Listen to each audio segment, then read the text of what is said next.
Magandang umaga mga bata. Nais ko bang malaman kung bakit kayo narito? Ang mahiwagang bituin.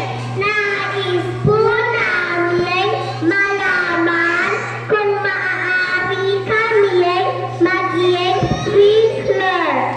Kung gayon hindi kayo, dadalahin ko kayo sa gabay na bituin at ituturo nyo sa inyo kung nasaan ang mahiwagang bituin. Gabay na bituin. Hinahanap mo mga batang ang mahiwagang bituin na ay silang maging twinklers at nais silang malaman kung paano. Magaling!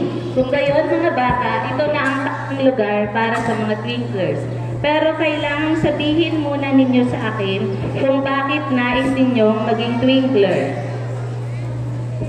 Gusto pang maging masigla. Gusto ko pang maging maturumin. Pang maging mabait.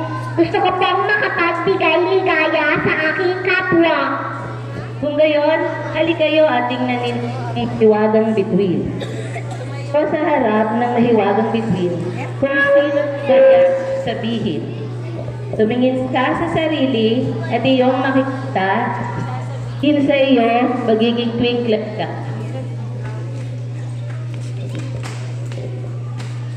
Magiging twinkler ka.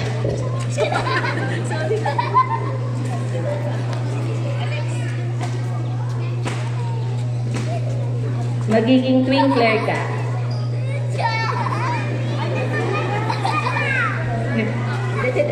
Magiging twinkler ka.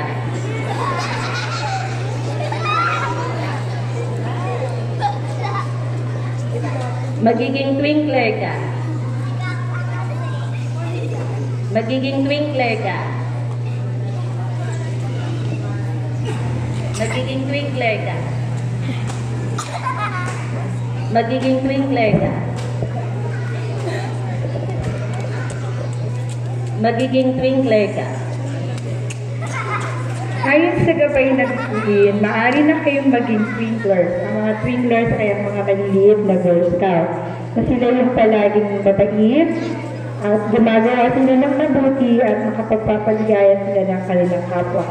Ngayon, maaaring nais ko narinig ng gabay na bituin na binibigas ninyo ang pangako ng isang twinkler. Mahal ko ang Diyos, ang bayan, at ang mga tao sa paligid.